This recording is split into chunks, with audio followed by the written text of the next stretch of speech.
All right, family. I'm going to just say woo, woo, because today we're boarding the train of runaway emotions. You may have ever found yourself on the track of a runaway emotion. You know exactly what we're talking about. That's what the topic is for this week. And we're going to get started on the main episode right now.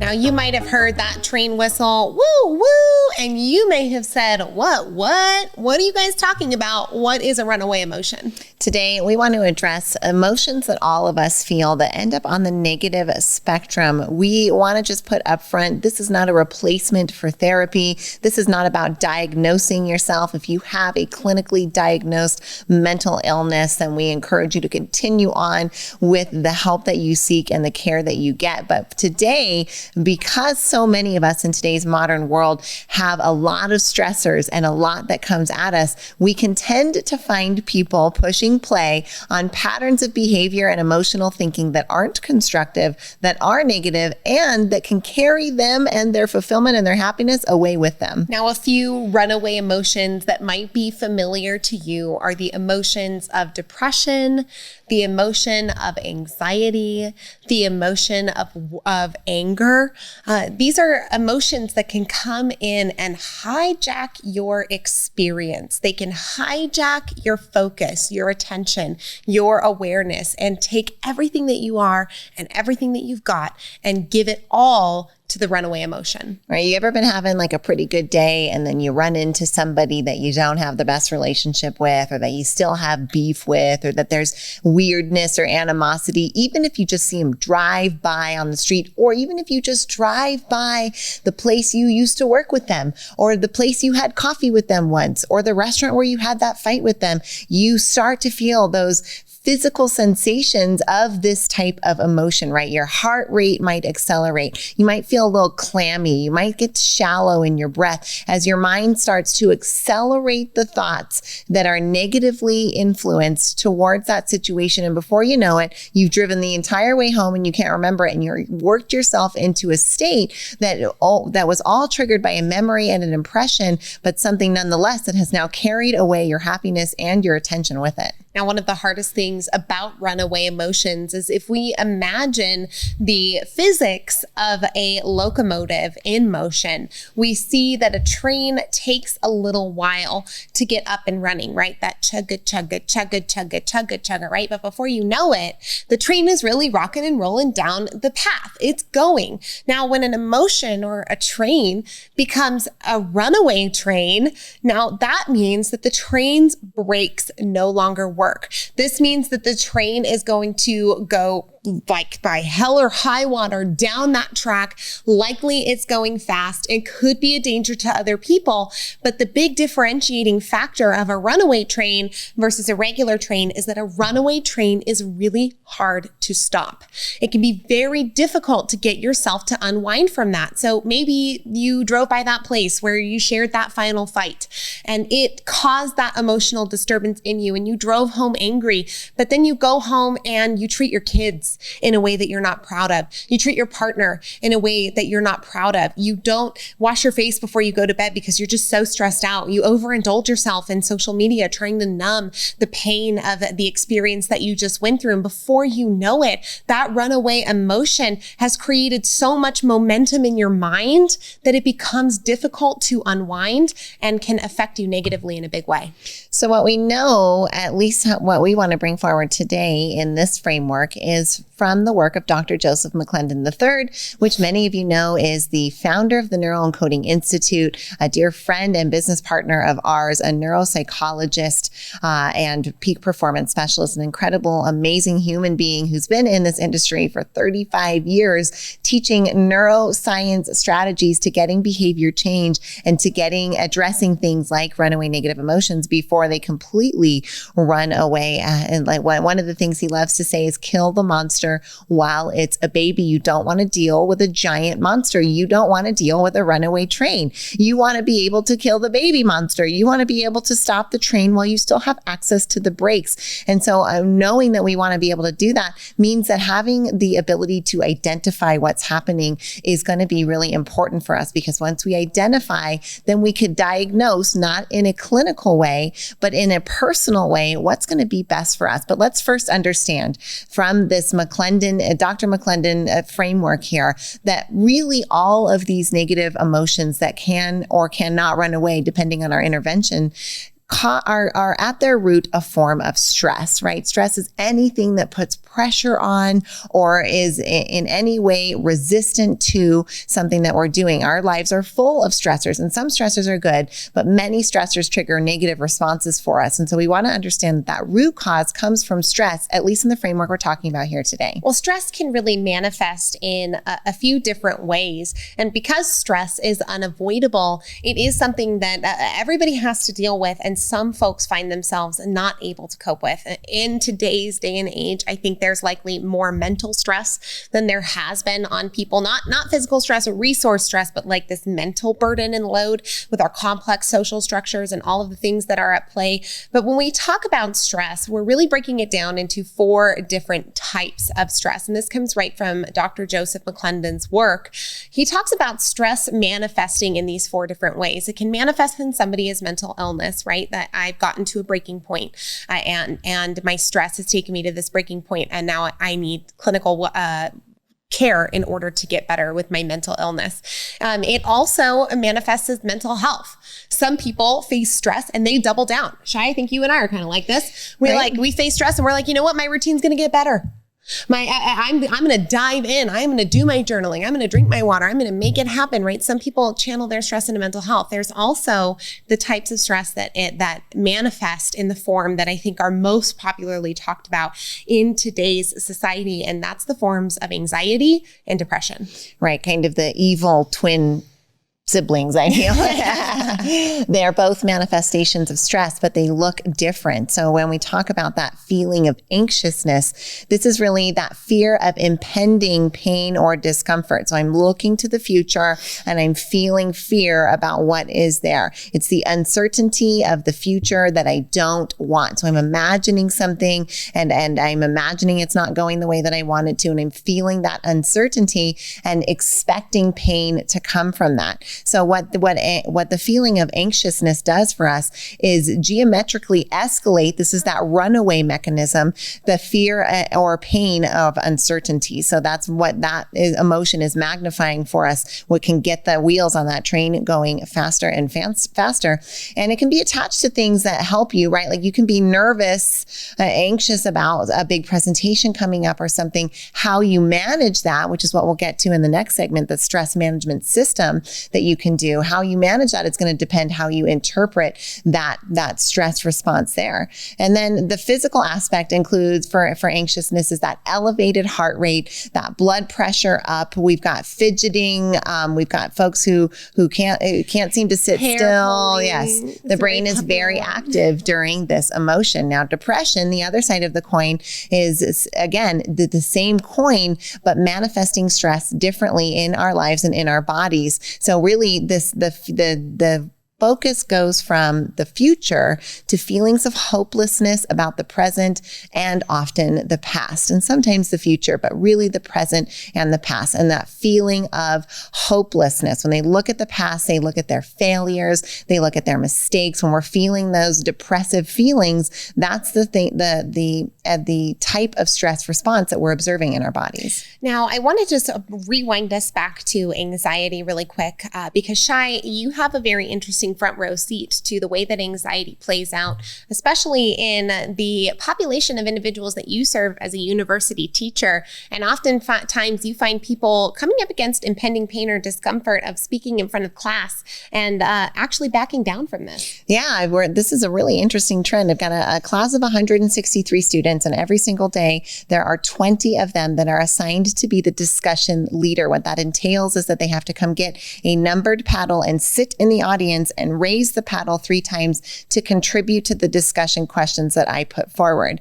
Now, that can be anxiousness inducing for many folks to speak in front of an audience, but I am observing higher levels than I ever have before with this particular cohort. And I think I'm going to continue to see it because of the generational impacts of COVID and distance learning and all of those things. But I'm looking right now at 5 out of every 20 are backing out at the last second because their feelings of anxiousness have run away so far that they take a behavioral change and back out of the discussion leader assignment. So it's very interesting and fascinating to see how this is manifesting in this generation and how it's becoming more and more prevalent. So after we hear from our sponsors, we're going to dive a little bit into depression and maybe some of the methods that you can use to help slow down that runaway train before it gets uncontrollable.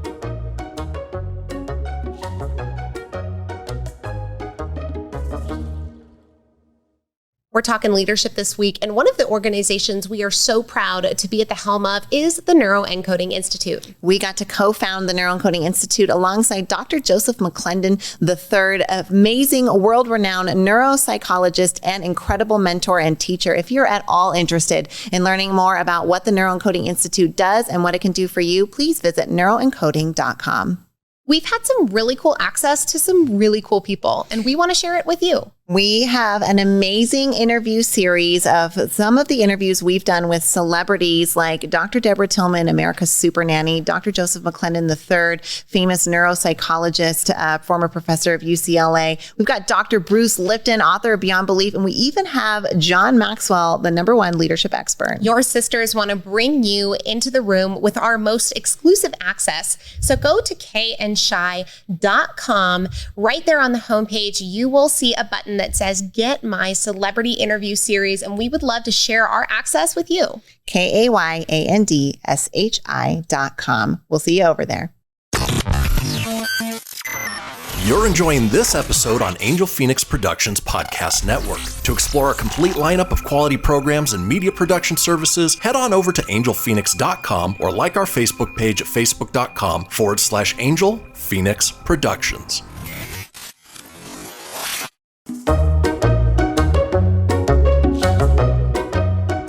So we look at anxiety as being the manifestation of our fear about the future. We look at depression of being our rumination around our past, maybe from a sadness around the nostalgia that we no longer have access to, or our beating ourselves up for our past mistakes. But when these two things go totally rogue and that train's engine starts running down the tracks and the brakes break, it can lead to serious mental illness. Right. And that's what we want to avoid for everyone, including ourselves, which is why, Kay, I'm hoping that you'll share the story. You've noticed a pattern seasonally in your life of depressive emotions coming forward for you at a certain time of year.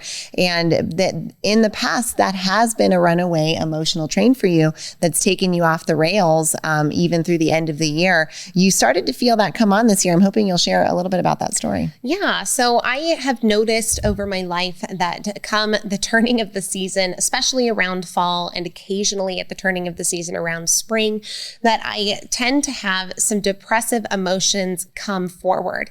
Now, it's not intentional. It is something that creeps into me without my really understanding it. And so I hope that I do justice to the emotion by describing it in this way. But it is something that has been so uncontrollable for me in the past that it has led me to fearing the emotion so bad that fuels the uncontrollable nature of it, that then fuels the fear, that fuels the nature, that fuels the fear, that has triggered around that September mark and has ruined for me entire ends of years before. Now, for me, the manifestation of this is depression that ends up leading to suicidal ideation.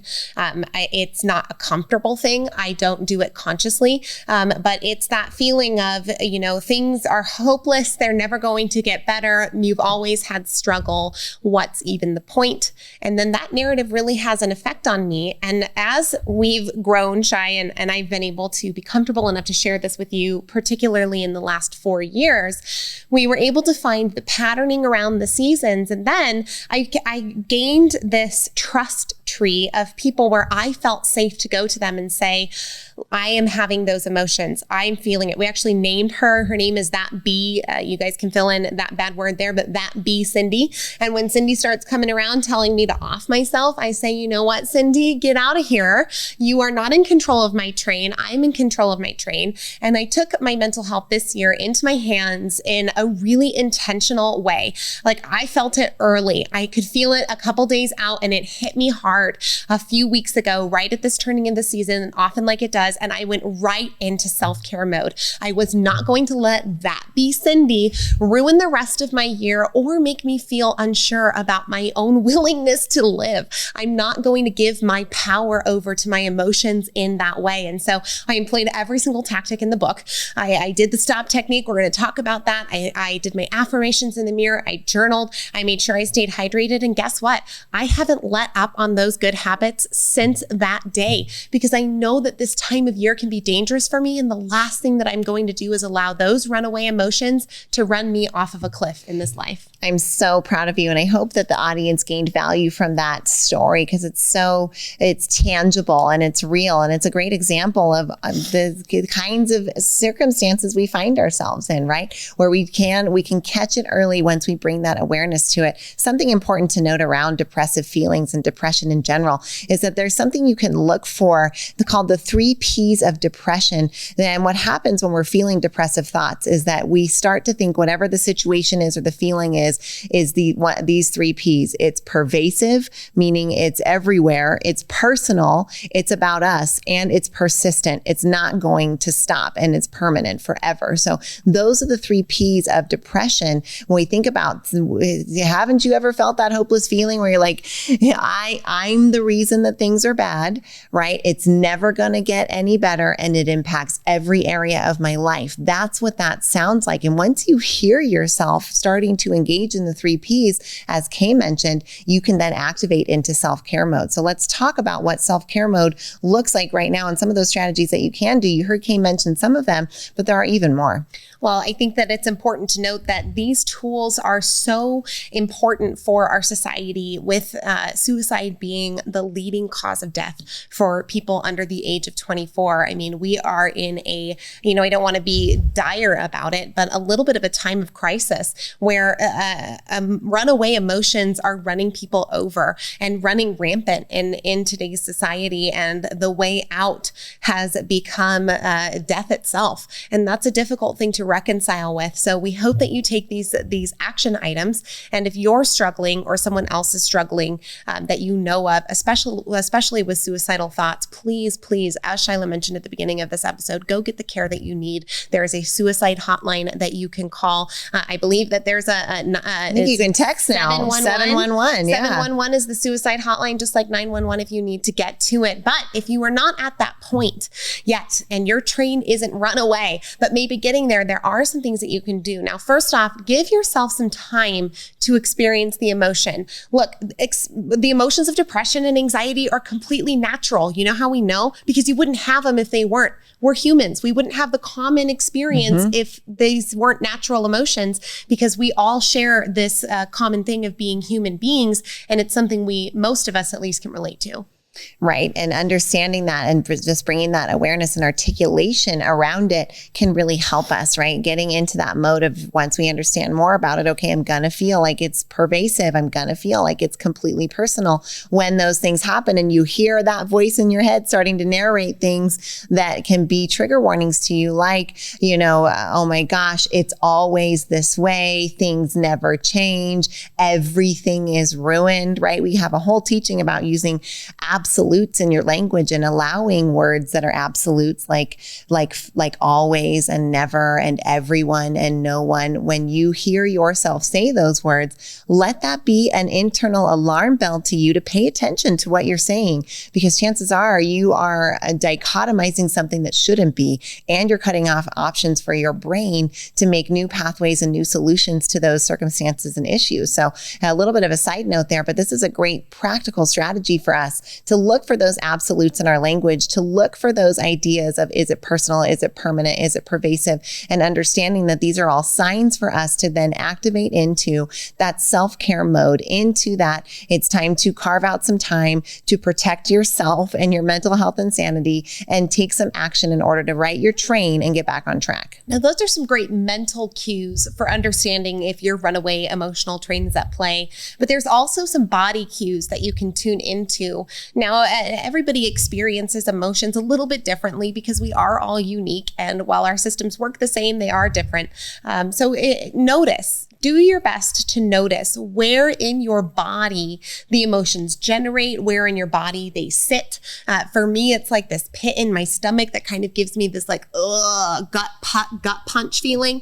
And now that I noticed it again, I've been patterning and paying attention to this pattern for years. I can feel that feeling in my body and understand the emotion that's at play. The fact that we as humans even have the opportunity to examine our emotions means that we're separate from them. You are not how you feel. You are the experiencer of those emotions. And so bringing awareness to where they're coming from in your body can help you catch them quicker.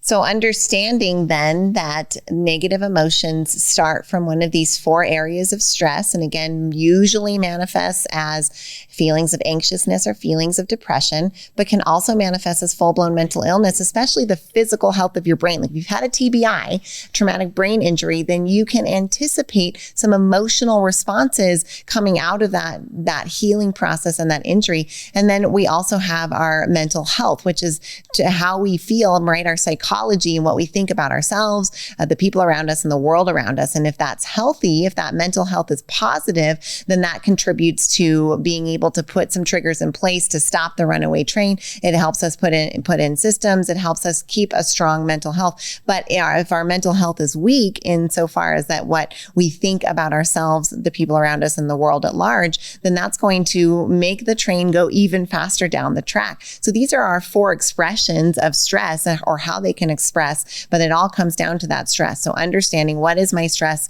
management system, whatever it is, then I know that I can be able to go into mode and activate so that I can address these things like moving your body around. Probably one of the most effective things that you can do to get yourself out of a runaway emotion is to move your body. The hard part is getting yourself to do it, because even though you intellectually know going for a walk around the neighborhood would make you feel better, it's really hard to convince yourself in that moment because you feel justified and you want to stew, and your brain is telling you it's permanent, it's pervasive, it's personal, that's not going to matter anyways. So getting yourself to do the actions, while simple, can be the biggest difference maker. So this week, we're going to dive even deeper into the actions that you can take. We're going to talk more about these emotions, things that you can do, things you can look out for, how to help yourself, how to help your friends and family, and more. But today's episode's coming at you with love from your sisters, Kay and Shi.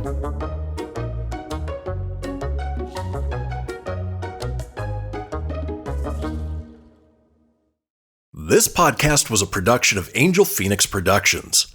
Explore more episodes of this show or other great shows on the Angel Phoenix Podcast Network by visiting angelphoenix.com. The views expressed in this show do not necessarily represent those of Angel Phoenix Productions or its advertisers, and may contain language that's unsuitable for younger listeners.